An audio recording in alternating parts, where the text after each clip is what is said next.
DD, or Different Dimension, is a series of cards with their own specific lore that are mechanically centered around the Banish Zone, which acts as the different dimension these cards refer to. So in this video, we're going to focus on the best cards from a different dimension that aren't part of the D/D archetypes, how the theme has retained meta relevance through the years, and why they're so useful. Guiding the way to number 10 is D.D. Guide, a level 4 Dark Warrior monster whose effects makes them very unassuming at first glance. When it's normal summoned, you must give control of D.D. Guide to your opponent, and it also has the effect that during the end phase, the opponent of the monster who controls D.D. Guide must target one card in its controller's graveyard and banish it. Now, technically speaking, D.D. Guide's first and second effect can be used generically as a way to banish key engine pieces from your opponent's graveyard that they'd want to use during their own turn. And being able to banish something like an Eldritch the Golden Lord is actually very beneficial for hurting their follow-up. Despite this, however, there's a lot of things which make D.D. Guide unappealing to most strategies. Most notably, it gives your opponent a free monster which doesn't have any kind of downside like Nightmare Corrupt or Eebly does, essentially giving your opponent a free material for extra deck summons, or even just an extra body in which to attack and OTK you with. However, there is one deck in which D.D. Guide actually managed to be extremely beneficial because it gave your opponent a monster on their side of the field. Mystic Mine. Mystic Mine is a card that states that if your opponent controls more monsters than you do, they cannot attack or activate effects, with the same happening to you if you control more monsters than your opponent, and if you both control the same number of monsters, Mystic Mine would destroy itself during the end phase. For a long while, this specific clause was a problem for Mystic Mine decks, as it meant they would struggle if their opponent refused to commit a monster to their field, or if those Mystic Mine decks had to go first, because if both you and your opponent didn't control a monster, Mine would destroy itself, leaving you wide open to being OTK'd. And one of the ways in which Mystic Mine decks would circumvent this is with D.D. Guide. By normal summoning Guide, its effect would activate to give control of itself to your opponent, and then you can activate Mystic Mine to lock them out of monster effects entirely, and because they'd control a monster, Mine wouldn't destroy itself. In fact, because of the way Mine decks are built, it's unlikely that you'd ever control a monster on your side of the field. So if your opponent didn't have any kind of spell or trap card removal in their deck, they'd essentially be locked out of the game entirely on their first turn. However, despite how good this combo is, D.D. Guide only makes it to the number 10 spot, partially because its effect is only really good in one specific strategy that isn't really a meta contender. And the other is that there are other cards available to Mystic Mine to help them go first. Field Barrier, Demise of the Land, and Metaverse are all capable of either protecting Mine, or allowing it to be activated on your opponent's turn after they commit a monster on their side of their field. Even in terms of monsters to give control to your opponent, D.D. Guide has been outclassed and power crept by Silent Wabi, which instead of needing to activate on its normal summon can simply be special summoned directly to your opponent's field, and thereby playing around common staples like Infinite Impermanence or Effect Veiler. Still, D.D. Guide earns the number 10 spot for how it helped boost Mystic Mine in its early days as a strategy, and how effective it was in its specific niche, even if it's not very good anywhere else.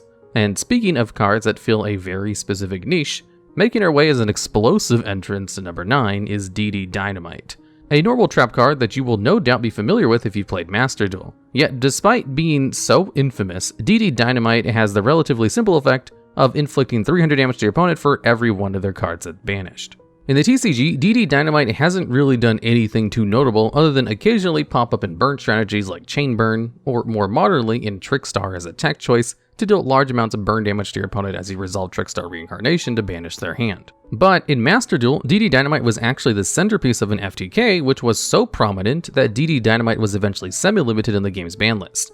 You see, usually FTKing with D.D. Dynamite is actually fairly difficult, as even if you use something like the aforementioned Trickstar Reincarnation to banish 5 cards from your opponent's hand, 3 D.D. Dynamites would be equivalent to only 4,500 points of damage, well off the 8,000 life point threshold you'd need to FTK your opponent. However, what these FTK decks would do is pair D.D. Dynamite with Banquet of Millions, Lilith, Lady of Lament, and Trap Tricks. Banquet of Millions is a card which allows you to banish your opponent's entire extra deck for a turn, if you choose to banish your entire extra deck face down permanently.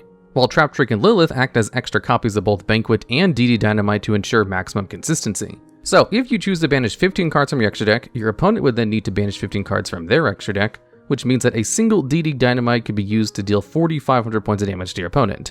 And because your deck would essentially have 9 copies of D.D. Dynamite when you factor in Lilith and Trap Trick, you were virtually guaranteed to see 2 copies of them FTK your opponent during the draw phase by dealing 9,000 points of damage, eventually becoming so notable that in order to prevent being FTK'd, other decks would opt to run only a 13-card extra deck, so that when their opponent activates Banquet of Millions, only 13 cards would be banished, meaning they'd only take 7,800 points of damage from 2 D.D. Dynamites. Soon enough though, D.D. Dynamite was eventually semi-limited, prevented it from being able to be used alongside Lilith and trap tricks to consistently FTK your opponent. Currently the FTK is still technically legal, but you'd have to hard draw those 2 copies of D.D. Dynamite, making it far less of a threat. But for what it is, D.D. Dynamite was a notable part of a history of Master Duel, and the FTK is actually fairly consistent and available in the TCG, although it's unlikely to be topping tournaments anytime soon, which is why it makes it the number 9 spot on this list. And at number 8, we have D.D. Survivor, another Dark Warrior monster with an impressive 1800 attack and 200 defense. It has the effect that, on a sort of hard once per turn, during the end phase, if D.D. Survivor was banished this turn while it's face up on your side of the field,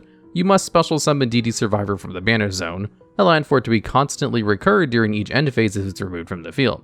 And in past formats, this level of recursion was actually very hard for most decks to keep up with. Treeborn Frog, for example, was a similar card to D.D. Survivor that was constantly capable of summoning itself every turn during the standby phase, and was so strong it helped form the backbone of Frog Monarch, a deck which used Treeborn Frog and Ronin Totem to keep tribute summoning out Monarch monsters every turn and gain access to their tribute summon effects for free, because you would always get your Treeborn Frog back every standby phase. Likewise, D.D. Survivor's recursion also allowed it to act as the star of the show in competitive anti-meta strategies that utilize Macrocosmos.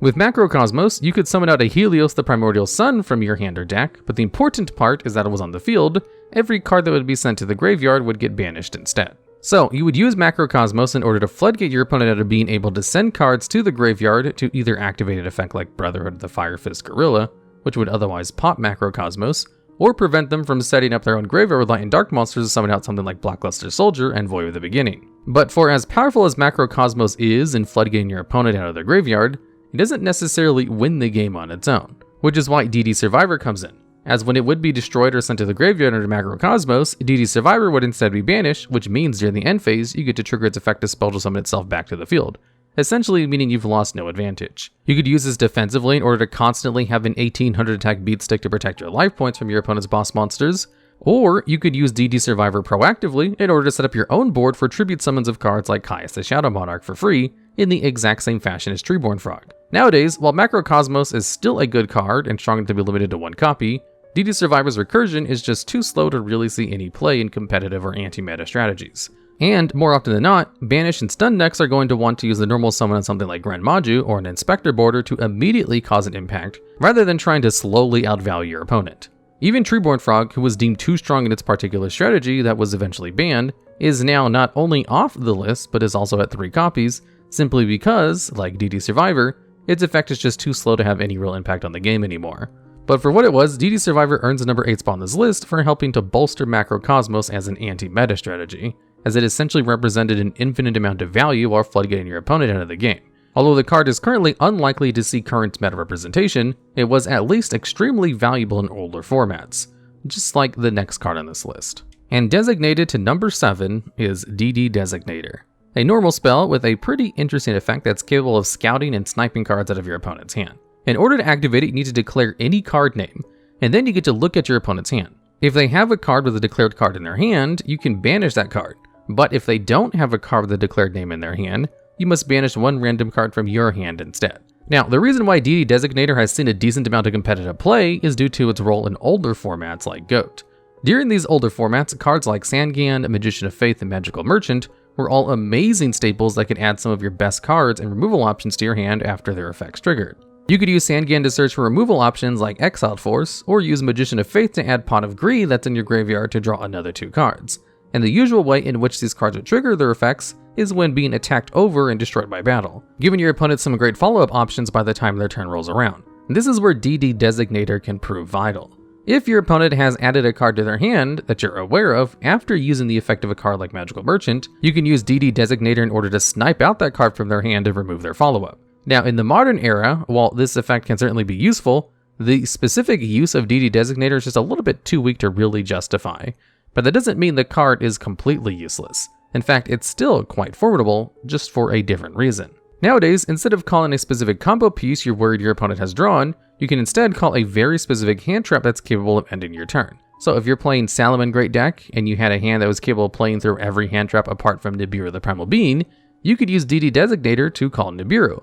And if you manage to call it correctly, you get to banish Nibiru from your opponent's hands, so you don't need to worry about it. But if you don't manage to call it correctly, you do need to banish a random card from your hand, This can certainly be detrimental, but even if you do get it wrong, you get a full look at your opponent's hand and what they're playing, and what other hand traps you need to play around. So even if you fail to call the right card with D.D. Designator, the card still reaps some benefits. All in all, D.D. Designator makes it his list for how its use has adapted throughout the years, and for how easily it can be used by most strategies. There are cards which outclass its specific niches. Called By is better into hand traps as it can be used reactively to whatever they activate, and Mind Crush can be used proactively during your opponent's turn to stop their plays, but D.D. Designator's extremely versatility has allowed it to see a decent amount of competitive play even in the modern era, a trait that's shared with the next card on this list. And at number 6, we have D.D. Warrior Lady, a light warrior monster with 1500 attack, which used to be a premium staple in older formats. It has the effect that after damage calculation, when D.D. Warrior Lady battles a monster, you can banish both D.D. Warrior Lady as well as the monster she's battling. And for such an old card, D.D. Warrior Lady's effect is actually well ahead of its time. It's a form of non-destruction removal that doesn't target, making it an excellent form of removal that's even comparable to Shiraig the Ominous Omen, and bypassing a lot of protections that a lot of monsters have in the current game. But bypassing protection wasn't what made D.D. Warrior Lady so good in these older formats. It was actually due to a combination of her effect, her typing, and attribute. D.D. Warrior Lady's effect is, of course, very strong and can virtually guarantee the removal of a problematic boss monster on your opponent's side of the field. But you could also use it on cards which generate advantage when they were sent to the graveyard in some way. Sangan and Mystic Tomato, for example, were amazing cards in older formats, since they were capable of constantly generating advantage and replacing themselves when they were sent to the graveyard. But with D.D. Warrior Lady, you can instead choose to banish those cards instead, so they don't trigger their effects and gain advantage. Alternatively, if you were against a Chaos deck, you could use D.D. Warrior Lady in order to banish your opponent's light and dark monsters so they don't go to the graveyard, potentially stopping your opponent from setting up a Blackluster Soldier. And speaking of Chaos decks, they were also one of the best decks that could take advantage of D.D. Warrior Lady, specifically because she was one of the best easily accessible light monsters in the game, being searchable by reinforcement of the army, and summonable off of Shining Angel.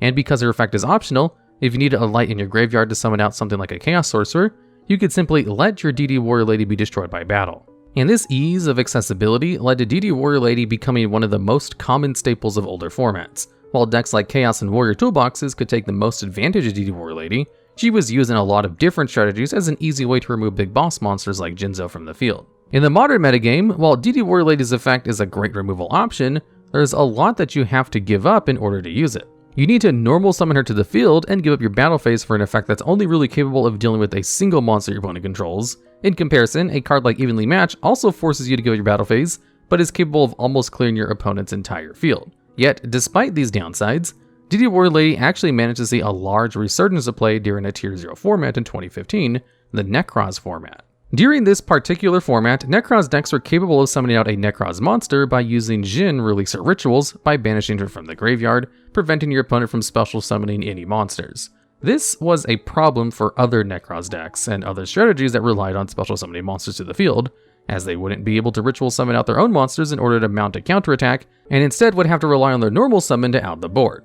Most decks relied on Bullblader, but another just as servable option was D.D. Warrior Lady, capable of banishing your opponent's ritual monster and freeing up your special summon as much as you needed. Both were great options since Necroz decks didn't need their normal summon. D.D. Warrior Lady, of course, has its downsides and is currently not the best choice for most decks in the current meta, but the card has proven itself capable not just in older formats, but even in some of the more modern formats. And at number 5, we have Burial from a Different Dimension, a quick play spell card with the ability to recur your banished monsters. It has the effect that you can target up to 3 banished monsters to return them to the graveyard. Now, unlike its counterpart in the regular dimension, Foolish Burial, Burial from a Different Dimension isn't capable of helping to trigger the effects of cards when they're sent to the graveyard. If you were to have a banished Despian Tragedy and use Burial from a Different Dimension to return the Despian Tragedy to the graveyard, you wouldn't be allowed to trigger the first effect of Tragedy, as returning a card to the graveyard is not considered sending a card to the graveyard. Yet despite this technicality not working in the card's favor, Burial from a Different Dimension still has a ton of use.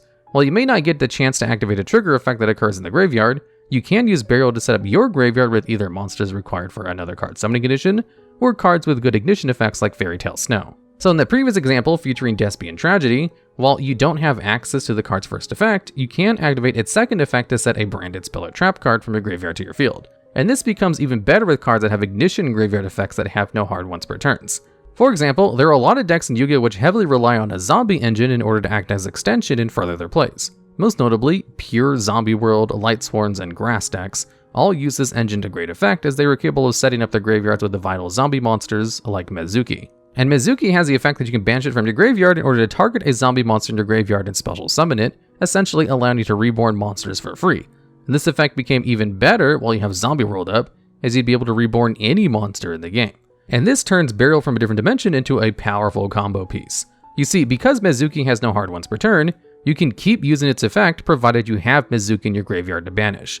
So, if you've used up every Mezuki in your grave, you can just activate Burial from a Different Dimension to put it back and get an extra reborn, allowing for it to generate a lot of advantage in decks that could take advantage of it.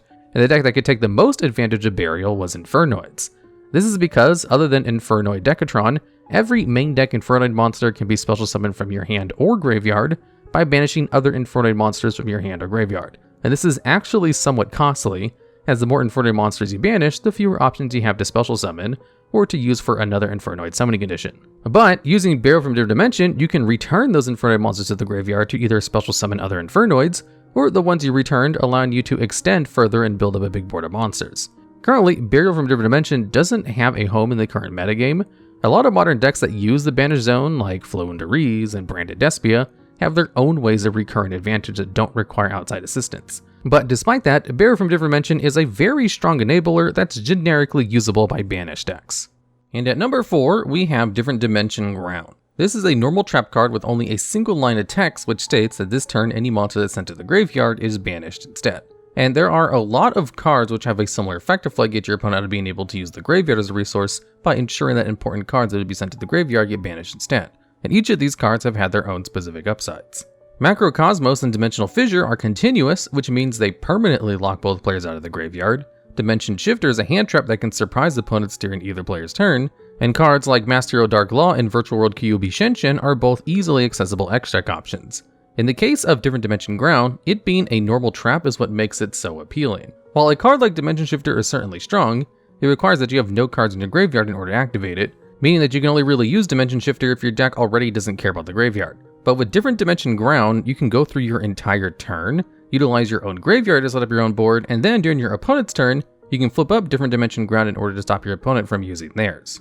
And unlike Macrocosmos and Dimension Fissure, Different Dimension Ground only lasts for a single turn. For longer grind games, this is certainly weaker in floodgating your opponent out of the game, but it allows you to use your graveyard and its resources on your next turn in order to OTK your opponent. In fact, the temporary nature of Different Dimension Ground has allowed it to see widespread competitive play in the main deck and side decks of multiple different competitive strategies. As opposed to being limited to strategies that focus on banishing or stun, and against most decks, the card is very competent in acting as a way to force your opponent to skip their turn by locking them out of the graveyard. And the fact that the normal trap also works in its favor. Its effect won't be turned off if you remove it from the field with something like Mystical Space Typhoon, and you can even set it directly from your deck with a card like Trap Trick. Overall, Different Dimension Ground is an excellent addition to the repertoire of cards with macro-like effects, and brings a lot to the table to help it stand out on its own. And at number 3, we have D.D.R, Different Dimension Reincarnation, an equip spell inspired by Premature Burial, one of the most powerful reborn spells in the game. In the case of D.D.R, by discarding one card, you can target one of your banished monsters to special summon it to the field in attack position and equip it with D.D.R, and when D.D.R leaves the field, you must destroy that monster. Being able to reborn any one of your monsters is absurdly strong, and has allowed D.D.R to be an asset to a lot of strategies, spanning so far as back as its initial release, to Dragon Ruler format, and to even being an amazing tool in the modern era. A part of why D.D.R has aged so well is due to lack of restrictions placed on the card it summons. D.D.R doesn't lock you out of summoning, using the monster as a material for the extract summon, and it even allows you to use the effects of the monster you summon. This particularly has been an asset in many FDK strategies for that reason, as you can use D.D.R to special summon back an Armageddon Knight in order to use its foolish effect multiple times per turn. And the fact that it's an equip spell has really boosted its ease of use. Noble Knights, for example, would often employ D.D.R alongside their equip spells in order to utilize their archetypal Link monster, Isolde Two Tails of Noble Knights, who, by using her second effect, could send a number of equip spells to the graveyard to summon out a warrior monster from your deck with the same level as the number of cards you sent. And D.D.R just so happens to be one of the best equip spells you could be playing, and one that can easily add back to your hand from the graveyard by using the effects of Infernoble Knight Renaud. And when paired with the graveyard effect of Divine Sword Phoenix Blade, Noble Knights have a very easy time using D.D.R. Although it's not just Infernoble Knights which can take advantage of D.D.R being an equip spell. Synchro decks that are capable of utilizing Power Tool Dragon can also use this effect to add D.D.R from your deck to your hand by revealing 3 copies. Overall, D.D.R is likely to be one of the most powerful, if not the best, equipped spells currently in the game, and is being used in the modern era by Synchro and Warrior decks alike for its versatile form of extension that a lot of decks are capable of taking advantage of, which is why it's the third best card from the different dimension in the game. But even with how strong D.D.R is, there are still two cards which trump it in terms of power and versatility. And at number 2, we have Return from the Different Dimension, the second normal trap card in this list, and a card that is currently banned for how it managed to warp the game while it was legal. In order to activate Return, you need to pay half your life points, and if you do, you can special summon out as many of your banished monsters as possible, but during the end phase, those same monsters will be banished. If your deck is capable of taking advantage of Return from the Different Dimension and setting up your banished zone with multiple monsters, you essentially have a soul charge on a trap card, allowing you to special summon up to 5 monsters at a single time, all for the cost of half your life points, which is more than worth the trade-off. While the card was at 3, people would build their entire decks around this impressive effect, utilizing Return alongside cards like Bazu the Soul Eater or Chaos Sorcerer in order to set up their banished zone with powerful monsters that they could use to OTK. The card was even featured prominently during TheDuelLogs format, a tier 0 format which centered around summoning out Dark Armed Dragon as quickly as possible in order to wipe out your opponent's field. And it just so happens that the way Dark Armed Dragon popped cards was by banishing dark monsters from the graveyard, allowing you to easily set up your banish zone for Return from the Different Dimension for a big push to win the game. Eventually, Return from the Different Dimension was limited for how easy the card was to use, and how quickly it could turn games that you would be sure to lose into unwinnable games for your opponent instead. And for a while, this limit was somewhat effective in curbing the power of the card. Up until the release of Dragon Rulers, an entire archetype centered around banishing other dragon monsters or monsters of the same attribute as the ruler you're trying to summon in order to special summon them to the field. And each Dragon Ruler also has an effect to add a dragon monster of its attribute when it's banished. And in Dragon Rulers, Return from the Dimension was broken beyond belief. By banishing Dragon Rulers to summon out the other rulers, you could gain advantage from their effects while also setting up your banished pile. So if you summoned out 2 Dragon Rulers during your turn, you already have 4 banished monsters, some of which would be Dragon Rulers themselves. So if you have Return from the Dimension set, you would wait until your turn to come around in order to reborn every single monster in your banished pile to either push for an OTK like old Return decks, or you could use the Dragon Rulers you summoned to go into other cards, like Mecha Phantom Beast Dracosack, or number 11 Big Eye to remove your opponent's boss monsters and threats on the field, all while returning other Dragon Rulers to the graveyard to extend even further. Eventually, Return was deemed so strong that it was eventually banned completely, where it has remained on that list to this day. Being able to summon out that many monsters at once is just too good, even on a trap card, which is considered a lot slower in today's environment. If Return from the Different Dimension was made legal today, there would still be plenty of decks and strategies which could and would take advantage of it. Yet even with how busted Return from the Different Dimension was, and still is, there's one more card in the game that, while less broken, has a lot more versatility and a more storied history than Return. And at number 1, we have D.D.R, a dark winged beast hand trap that's one of the best, if not the best way of interacting with your opponent's graveyard. By discarding D.D.R, you can target a card in your opponent's graveyard and banish it. Now, at first glance, this effect appears quite weak, or at least a lot more low impact than compared to other hand traps like Infinite Impermanence or Ash Blossom and Joyous Spring, and even appears a lot weaker when compared to other cards in this list like Return from the Different Dimension or even Different Dimension Ground. Yet despite how low impact D.D.R's effect first appears, its ability to banish any card from your opponent's graveyard is actually incredibly powerful, and has allowed it to see the most amount of competitive play out of any card in this list. You see, because so many strategies are capable of using the graveyard like a resource, being able to quickly and easily banish any card out of your opponent's graveyard can be vital in stopping your opponent's plays and putting them behind in terms of advantage. A good example of how useful D.D.R is against Sky Striker decks. Usually, one of the ways in which Sky Striker is capable of grinding for so long is due to the graveyard effect of Sky Striker Ace Ray, who summons herself out to the field from the graveyard whenever a Sky Striker Ace Link monster leaves the field, allowing for the deck to have a ton of recursion that usually leads to them winning games. With D.D.R, however, you can simply banish the Ray from the graveyard, either before your opponent has a chance to activate her effect, or in response to her effect is summoned to the field. In either instance, the opponent will be left without a Ray in the graveyard, cutting off an important resource loop that Sky Striker decks need to thrive and make the game a lot easier to win, all with a single D.D.R. And D.D.R isn't just useful for stopping Reborn-like effects or effects that would add a card from the graveyard to the hand.